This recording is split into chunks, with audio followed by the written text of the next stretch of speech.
So in the last 1 month, football has conquered the world, and of course, Moscow, Russia. Talk about St. Petersburg, Moscow, Rostov-on-Don. We've seen so many teams, 32 of them in the World Cup 2018 in Russia. But finally, it came down to an end. France versus Croatia. And finally, France won the World Cup 2018. Let's start with the French. Of those who started supporting France when we started this show last year. Joel, France finally won the World Cup. Did it come as a surprise? And I wouldn't say it came as a surprise because France is a team that was playing as a team, as in this a unit. Even if you want to see like after a match, you want to see who is the man of the match, who is the player of the match. It's like you can't like say maybe it's N'Golo Kante, maybe it's Paul Pogba or Kylian Mbappe. It's overall team. Everybody's playing his position, he's playing his role. If he's clearing the ball, if he's heading the ball, if he's holding possession, if he's scoring goals or coming and doing set pieces. But the good thing about France is that they majorly train on set pieces. They are carrying their training ground to the match day. You know, like you're training how to head set pieces, full pieces. Then when you come to the game, regardless of the pressure, and you still do the same thing. So they majorly on set pieces, which is easy to train when you have a tournament of 7 games in 1 month. You can't train set plays, other plays, but you can train set pieces and get goals. So France played as a team. They defended well, and their midfield was solid, so that's what they wanted. The midfield won the tournament for them. When you started, you're a French fan, you're also kind of German, you're also kind of Spain. Well, German and Spain left the tournament very early. No, I was supported France as my first team, but I was going with other teams. So it was like a polygamous staff. No, those other teams were coming like away, like Spain down. So, Jared, I'm coming to you later on because I know German. This World Cup was never our thing. But Yoga, when you started this thing, you were going with France from day one. From African Union. African Union. And I remember Bill telling you that you're a racist. Yeah. So finally, the French won it. Yes. Did it come as a surprise to you, or they deserved it? It didn't come as a surprise to me. I think the French as a team, they totally deserved it. They totally deserved to win because when you look at the French team, it was the best team that had the best squad depth. Like Pogba, Kante, Hernandez, Pavard, the likes of Umtiti, Matuidi, the likes of Hugo Lloris there. The team, like France as a team, they had like 3 set of team, like the first 11, the second 11, the third 11. Like and even the likes of Mendy was still on the bench. Still on the bench. The likes of even Koscielny was on the bench, the Arsenal player. So for me, it didn't come as a surprise. From day one, I said France were going to win, and they never disappointed me. And they won it with Olivier Giroud as striker, but never scored. No shot. Pogba, my man, scored in the final. Jared, I want to ask you if this came as a surprise, France winning the World Cup. What happened with Germany? Okay, I think Germany walikuja kwa hiyo tournament na ile walikuwa lackluster or something like that. Yeah, as in walikuwa so overconfident that they had a squad depth and they had the players who would actually deliver the World Cup to them for the second time in a row. So I think hiyo overconfidence, I think ndio ilifanya wakatolewa. How did the Sané thing play now that Joachim Löw left Sané, and we know what Sané did for Manchester City last season? Did it play kinda in the team? I doubt, because walikuwa na players. So Leroy Sané is good, but of course always beba kila mtu mwenye ako sawa. So you just have to pick the players that you need. But I was actually very happy with Löw because he brought in Julian Brandt. Yeah, he's a young fellow and I actually liked him. So well. Timo Werner actually alikuwa dismal, alikuwa so dismal mpaka nikabaki na venye alikuwa ameturn up Bundesliga previous season. So kidogo Germany walin disappoint, but ni football, sio kila siku utashinda. So the World Cup curse. Joel, what about the African teams? Egypt, Morocco, Nigeria, Senegal. What went wrong for us? I think about African teams is more like they lack confidence, and they will say they didn't know how to create chances and score goals. Like for Morocco, they were playing a good game, but they're not getting goals. Or maybe the group they were was kind of tough. Spain and Portugal. I can't say about group mostly. If you say group, no, you say Tunisia group was hard because all the teams from Tunisia group went to semis. But like when you come to other groups, there are teams who never went past the round of 16 or past quarters. So I would say it's the group, but I would say is the team having confidence, creating goals, creating chances. Some of African teams even didn't score. To you, according to you, were they the best teams to represent Africa in the World Cup? Yeah, they qualified. So some of the teams were eliminated. Continentally, in the African continent, they were the best teams. Especially for me, actually Morocco. Morocco was really good. Yeah, hiyo game tu ya mwisho kidogo, I think VAR ilisaidia Spain kidogo. We want to talk about VAR because I know it's a very, very big topic. Now that you brought it up, Yoga, VAR, we discussed this VAR stuff last year, and you guys were fully supporting it. I remember Joel saying that it is 97% perfect. Do you still know that? Yeah, I remember before Spain's match, not before France, before the final. Infantino said that VAR in this World Cup has given 99.23% correct decisions. So if you come to check decisions that were wrong in VAR, probably I don't see any decision that was wrong, that this is basically that the referee got it wrong. But the only problem is that it had a lot of penalties. But VAR was perfect. It you still know the fact that VAR it delivered. VAR delivered. For you? No. Yeah. So you will change your mind? I'm changing my mind because first things first, iliharibu finals. Hiyo final walipatia France. Was it a genuine penalty in the first place? Was it a handball? The first place? It was, but ingepita. Unajua hiyo refa angeona hiyo ingepita. Unaona? Na tungekuwa na World Cup ingine noma sana because me I was rooting for Croatia. Final moments. But you know what we know about you in this World Cup. Ilikukata kabisa. From Germany, day one. From those teams that to the Belgians. Germany, I became a football fan. To the Belgians, yes, Belgians of this world. Belgium. Then in the final, you took Croatia. They were beaten 4. So my two teams actually that I was rooting for, if you actually remember, Croatia was number 2, Belgium was number 3. So me, I'm okay. Unlike other people, the Spains and Argentina. I had France there. So, do you still hold the fact will you change your mind regarding the VR? Last time you said VR is good. This time around you're saying VR kinda. Yeah, kinda kidogo. The stoppages, unaona will take long. Alafu hizo decisions zingine pia kidogo. Unajua venye we were used to football, ndio ungelalamika about a certain decision, but football ingeendelea, and at the end of it all accept the results. But with VAR kuna ile kidogo imaribu football. It's my thoughts exactly when you were discussing. Yoga, yes. Are you also changing your mind regarding the VAR? I'm really changing my mind because I may sound politically incorrect, but when you look at the decisions that were being made using the VAR, it tend to like disfavor the lesser teams, the African teams and the Asian teams.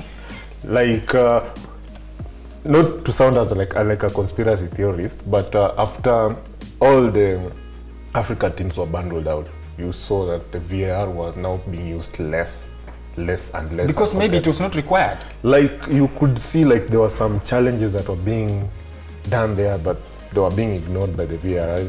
I don't know. I may sound politically incorrect, but right now I don't hold the opinion that the VAR did a fantastic job. So, Joel, for you, what stood out for you in this World Cup generally?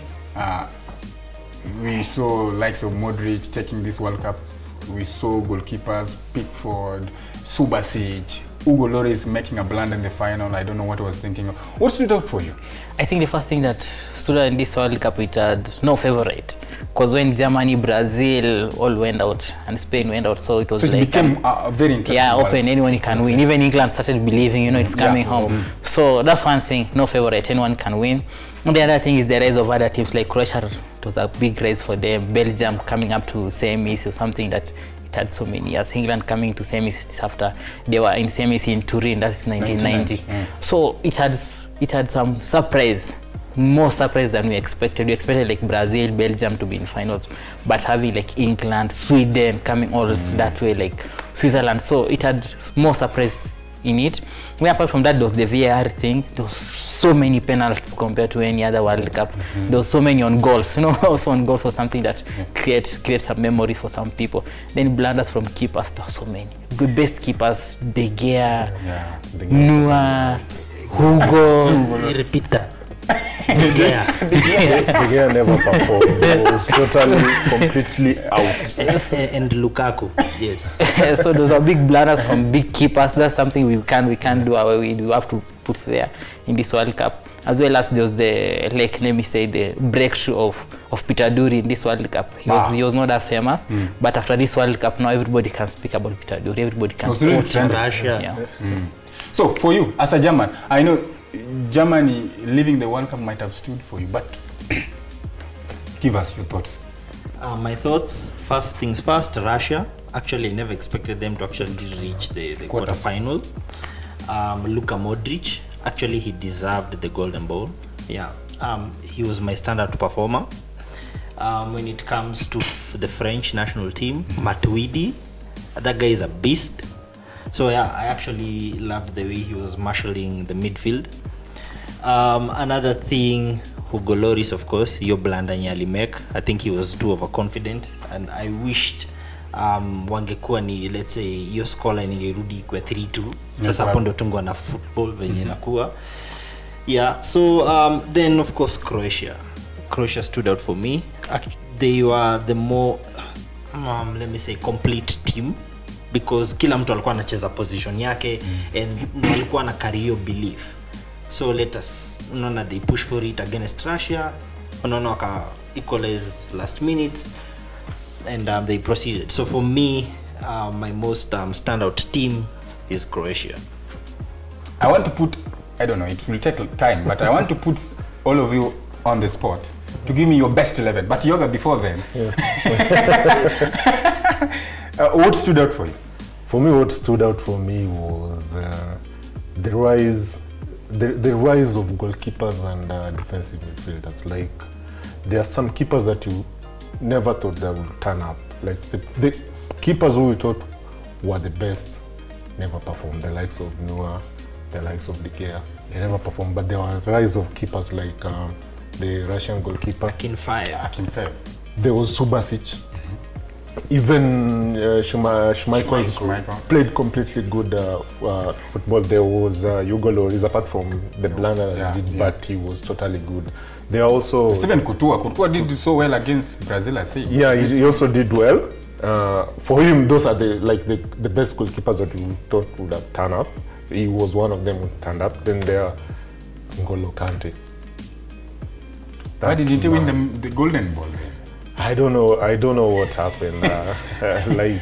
But N'Golo Kante, for me, he was like the breakout star for me. The likes of Modric, also the coming up of best defenders, the likes of Pavard, Hernandez. Those were players who completely turned the game inside out. There was also Perisic and Mbappe also stood out. Mbappe also, and Perisic and Rakitic. Rakitic, when it came to scoring decisive penalties, he was there to turn up. And also, who would have thought teams like South Korea beating Germany? Yeah. Sadly. And also the rise of Japan beating the teams like Colombia. So for me, I think Japan were for me, if you ask me, I think they were really playing the best football in this World Cup. Completely. Like they played totally good. They actually went the Asian teams. Like those two Asian teams really turned up, and if at all they were able to proceed to the next round, they could have done much better. But again, I think it's been a good World Cup, guys. Do you have your first best 11? Yeah. Go on. I'll go with Thibaut Courtois in post. Then number 2, I'll go with Thomas Meunier, still from Belgium. Number 3, I'll go with Lucas Hernandez, France. Number 4, I will go with Varane, France. And then I'll also go with, I'll come to Diego Godin from Uruguay. That's the finish 5. Number 6, I'll go with N'Golo Kante. 6. I'll still go with Pogba. And in front of them, I'll go with Modric. That's a midfield of 3. Then on the left, I'll go with Hazard. 10. On the right, I'll go with Mbappe. In the midfield, in the striking, I'll go with Harry Kane, and behind him, I'll go with Kevin De Bruyne. Number 1 for me, I'll go with Subasic. It's Croatia. That's 1. Number 2, I'll give it to Munir. 2. 3, Pavard. Pavard is right back. Right back. Oh, right back. Hernandez. So, let me see. Strinic. That's Yeah, 3. Strinic. Number 4, I'll give it to Kante. 5, That's 4. Vida. That's 5. Godin. 6. Matuidi. 7. Modric. 8. Mbele Mbappe. I'll have Mbappe. 9. Then I'll have Perisic. 10. Number 11. Number 11 for me, the striker, I think.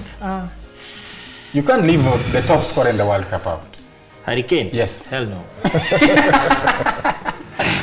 I'll give it to somebody mwenye niliona, at least he alikuwa anajaribu ku turn up and at least he was trying to push things. I'll give it to Mandzukic. Mandzukic. Yeah. Right. Internet never forgets. We'll review this. Yoga. Number 1. Don't tell us that the whole French team were connected. No. Number 1. Number 1, I'll go for Subasic. No Loris in yeah. No Okay. Loris. Number 2. Subasic was much better than. Number 2, I'll go for Munir. No Pavard. Number 3, Hernandez. That's 3. Number 4, I'll go with Varane. Number 5, Vida, sorry. Vida. Number 6, N'Golo Kante. On the flanks, why is Eden Hazard in this all mix? yes, Hazard. Number 7. Number 8, I'll go with Pogba. Hey, okay. Number 9, I will go with Kyle Mbappe. Mbappe. Number 10. Number 10, Mandzukic. So you don't have Luka Modric in your team. Sorry, Luka Modric. Luka Modric there. Then number 9 is the number 11 now becomes Probably Mandzukic. Mandzukic there. So Harry Kane. 2 of you are not giving Harry Kane the top scorer. No any chance. Neymar. No Neymar. No Cristiano Ronaldo. No Messi. No. Wow, this World Cup is Okay. kind of tricky. Yours. Number 1 is Jordan Pickford. Okay. I'll go for Pavard because I think he played so well as a right back. Then hapo katikati, I'm kind of tempted to say Varane, even though I never saw much of him, but I think he stood out, kind of. Varane. Number 5, where do we go? This guy, Belgium. I'll go for Company because of the leadership that he has. Why not Godin? And because of the leadership that he has. Godin left this World Cup, I think, in quarters or something like that. But he had tried. Yeah. They only conceded once in that quarters, and I was. I'm giving you my team, that's the team that stood. Nobody interrupted you with your team, so let him finish. Number 5, number 5. That is alongside Company. I'll go with this from England, either Maguire or Stones. I'm kind of conflicted, but I think I will go for Maguire ahead of Stones. Hapo katikati, of course, the one and only N'Golo Kante, and then then I think N'Golo Kante alongside. I'm tempted to say Paul Pogba, but moyo inataka mdomo inataka Paul Pogba, but moyo inataka someone else. What do we do? But I think for creativity, I think Paul Pogba stands out. Yeah. If you want creativity, because if you already have N'Golo Kante, the physical aspect of him, then you now bring in a skillful kind of a player. Exactly. Because Matuidi and N'Golo are kind of, both of them are physical. So if you have N'Golo So you need defending, a physical, you have then a creative Pogba midfielder. creating up front. Okay. Then of course Luka Modric. Then I cannot leave out the top scorer, Harry Kane, then Eden Hazard. You know why Eden Hazard is there. All right, so that's the World Cup 2018 in Russia. We've seen surprises. Germany leaving the World Cup very early, Portugal being beaten, Spain living in pain in the Russian rain, and of course we've also seen France finally winning the World Cup.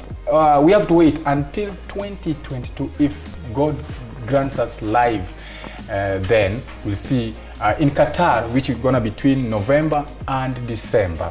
That would mean the major leagues will take break, I should say, yes. winter break. Yeah. So what is your memorable moment in the FIFA World Cup 2018 in Russia? Talk to us on our social media platforms. Our Facebook page is Fine House, Instagram Fine House UK, and of course Twitter at Fine House UK.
So after the World Cup in Russia, what remains now is to wait for the Premier League, La Liga, Serie A, Champions League, and of course even the Italian Serie A. But before then, we have this little thing of players leaving Team A, Team B, Team C.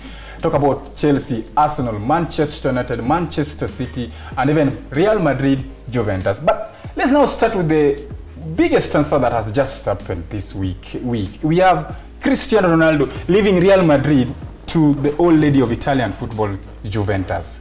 Does he still have anything to offer in football? First thing I would say, because Juventus is a retiring ground for so many players. So many players leave their clubs going to Juventus. Pirlo, have so many if I start mentioning.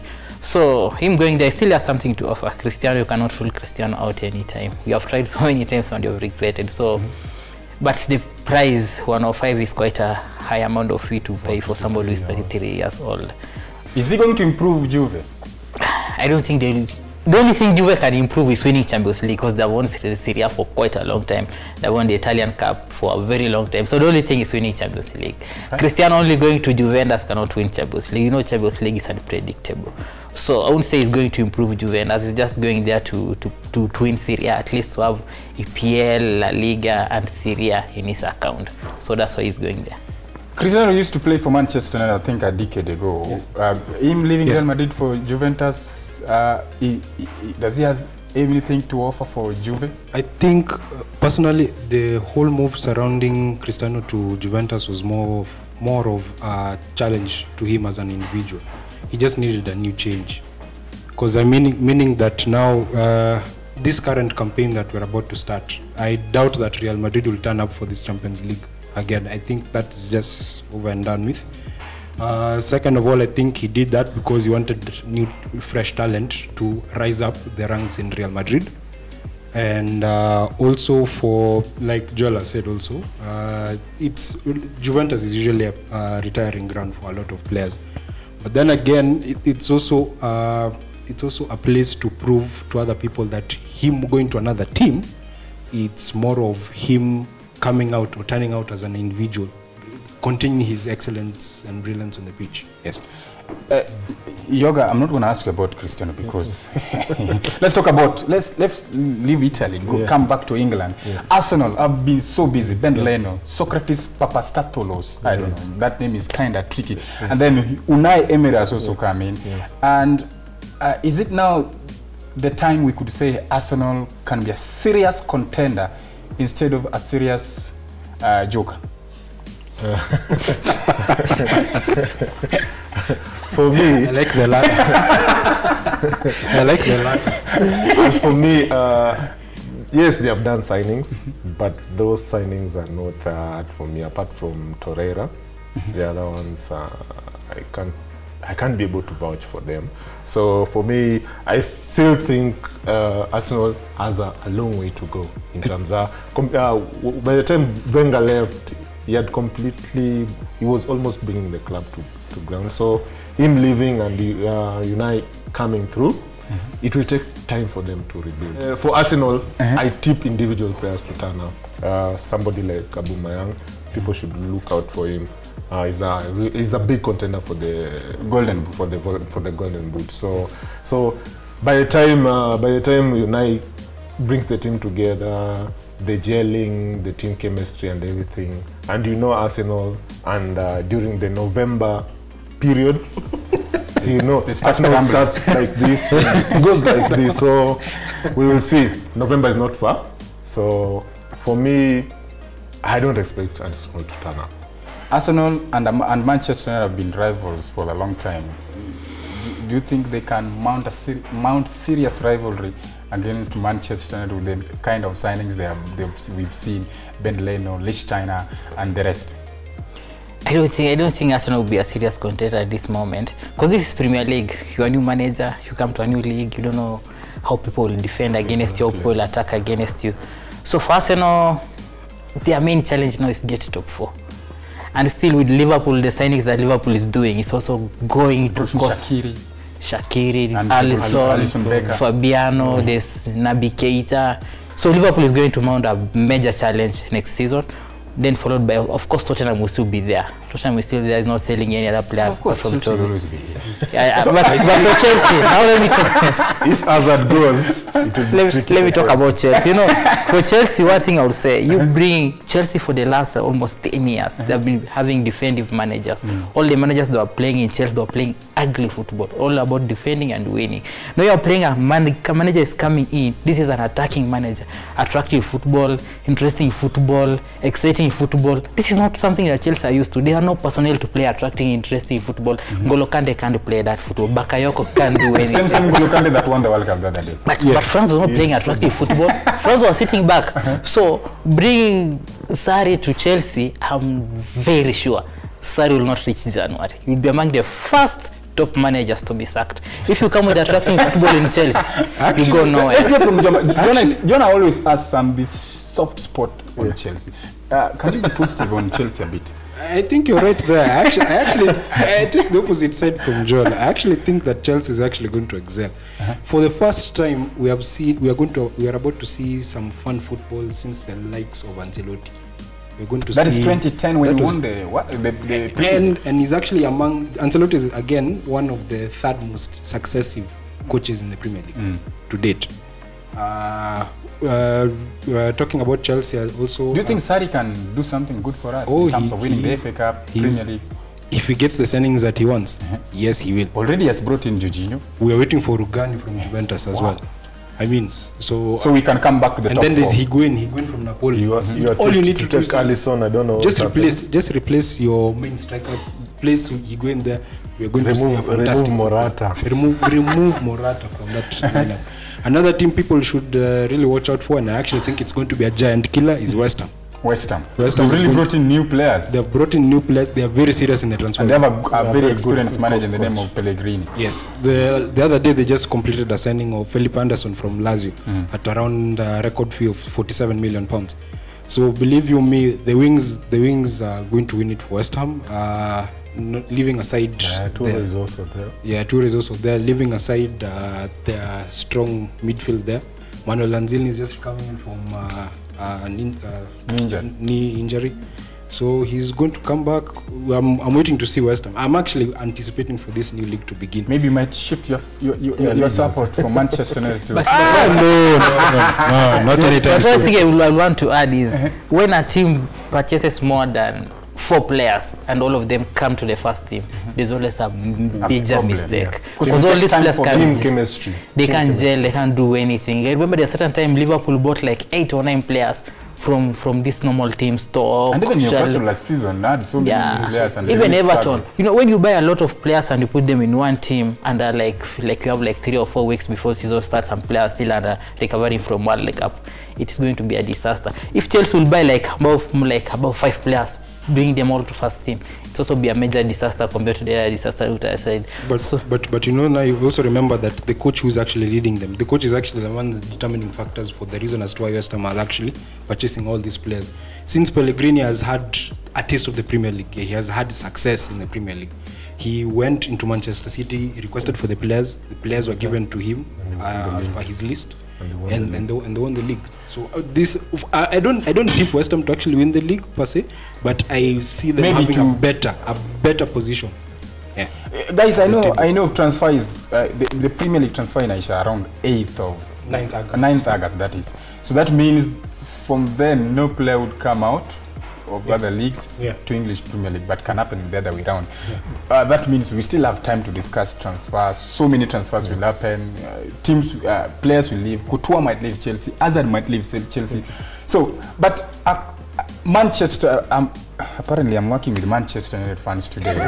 So let me hear from. Notice we haven't talked about Manchester United. Yes, that's why I'm bringing up this question. Unlike some Arsenal fans. I know where you're headed with that now. Looking at Manchester United, do you think you have the best team now to now mount for the Premier League title, or do you think you need to add more players, and at which department? Okay, at the moment I would say when you are like in the campaign last season, the only challenges we had were the right wing, because we were trying so many players, Mata, Lingard. sometimes Rashford coming to this other side. We still have a challenge in the right wing. Then the other challenge we have is the left fullback. So we used to try Young cemented the position for quite some time, but Young is old. He has played like 8 games in the World Cup. Now he's finished. So we need to get another left back. Because at his age, he can't play again. So we need a left back. That's why we are really hoping we sign Alexandro. Then we need a right winger. We are hoping to sign Bell, but now he met with the coach, and coach promised him that it will be fast. So Bell can come, but we need a big name right wing, so that when you have Sanchez on the left, you have another person on the right, rather than trying Lingard, trying Mata, trying so and so. So if we don't get those players, we'll still maintain our position. We'll still fight for top 4. You'll still defend and reach number 2. Yeah, no, you can't get to number 2 now. If you go to this league and you're not ready, and with this World Cup effect, you can even finish number 10. Mounting serious challenge like the likes of Liverpool. Yeah. So Manchester United fan, umesikia from your fellow Man United fan. Do you think Man United, as a good team at the moment, having brought in like of Fred, or do you think you need to add more players to mount a serious title chase against Manchester City and of course the one and only Chelsea? True. Okay, from my point of view, I won't deviate far away from what Joel has said, because I actually agree. We really need a right winger, and we also need a left back, a proper left back. Not to mention even a right back as well. I think we still need a right back as well. Our current squad, I think we have a very bloated midfield. Very bloated. We have way too many players. You have Fellaini, you have Mata, you have Herrera, you have Pogba, you have Fred, you have Lingard, you have Matic. You see, the list is endless. We have so many. So now, because we have a surplus midfield, now we are having to try a couple of them on the right wing, a couple of them on the left and on the right, and left back and right back as respectively. So it's not really ideal for us, and we just need a natural position for it. So me, in my own point of view, I believe that we need to reduce the bloated midfield. I was actually hoping that Fellaini wouldn't sign a new contract, but he did, which is good, and he's good for aerial balls. So and he's I think among the only tall players that are there. So those tough games against Chelsea, I'm sure he's going to play there. And Arsenal. Arsenal can even see Herrera there. Herrera will do the work as well. So you believe that Manchester United should add more players to strengthen the squad? Yes, and I also think there needs to be a change in striking roles, especially as far as Rashford goes, because I actually really strongly think that either Martial or Martial or Rashford being the main strikers. We need to really focus on full-backs stroke wing-backs. We really need good full-backs and wing-backs. If you see somebody like Young. Young is a very good wing-back, so we need somebody with the same element as Young, so that he can be able to be placed there. And also, as Jonah was saying, I just really hope Martial will not go. That is my prayer. We need to really change our attacking options. Like, yes, we don't really need to focus so much on Lukaku. We have young players like Rashford. Rashford plays brilliantly. Rashford had more chances, more touches on the ball. I like how you guys are disgruntled Manchester, yet you support Manchester. Like Lukaku, we expected Lukaku to turn up in the World Cup. He did. He scored 4 goals. He scored 4 goals, but he was like, he didn't play like the Lukaku that we know. But for me, as a Chelsea fan, I think Chelsea still needs to add more players. Of course, we have a new manager who has won nothing in his career as a coach. I don't know. I don't know why one of your Chelsea board wanted him. There are rumors that Peter Cech might come back to Chelsea. For me, I still regard Peter Cech as one of the top keepers. If he comes back, I would appreciate that. Yes. In the midfield, I think to Kossat, we brought in Jorginho. Maybe Ukombele, likes of Giroud and Morata. We seriously need seriously reinforcement. No, seriously. Giroud, seriously. Why are you not talking about Batshuayi? We have Giroud. Batshuayi. Batshuayi has not even matured, if you ask me. He's still young. Even at the World Cup, even at the World Cup, he was not even a regular starter. The same Lukaku we have talked about was a first choice, and Batshuayi was second. Of course, he's first choice because you'll bully strike, you'll bully defend. So why do you want him to come and play for Chelsea if he's not going to bully the defense? So we need a bully like Diego Costa. So I think he just needs to add a new striker itakuwa sawa. And we'll do more of, you know, transfer, and I think Jared needs to come back, and so that we hear a national voice here, because Arsenal have brought in so many players during this transfer window, and it has not even closed. Talk about new manager Unai Emery, Lichtsteiner, Torreira, Papastatopoulos. Just call him Socrates. Socrates. It's easier. Leno. And Ben Leno, the goalkeeper. So, tell us your thoughts. Which team do you support, and which department of the field do you think your team needs to reinforce? You've heard from Manchester United fans, and of course Chelsea, the only Chelsea fan representing the Blues here. Talk to us on our social media platforms. Our Facebook page is Finals, so Instagram Finals UK, and of course Twitter Finals UK.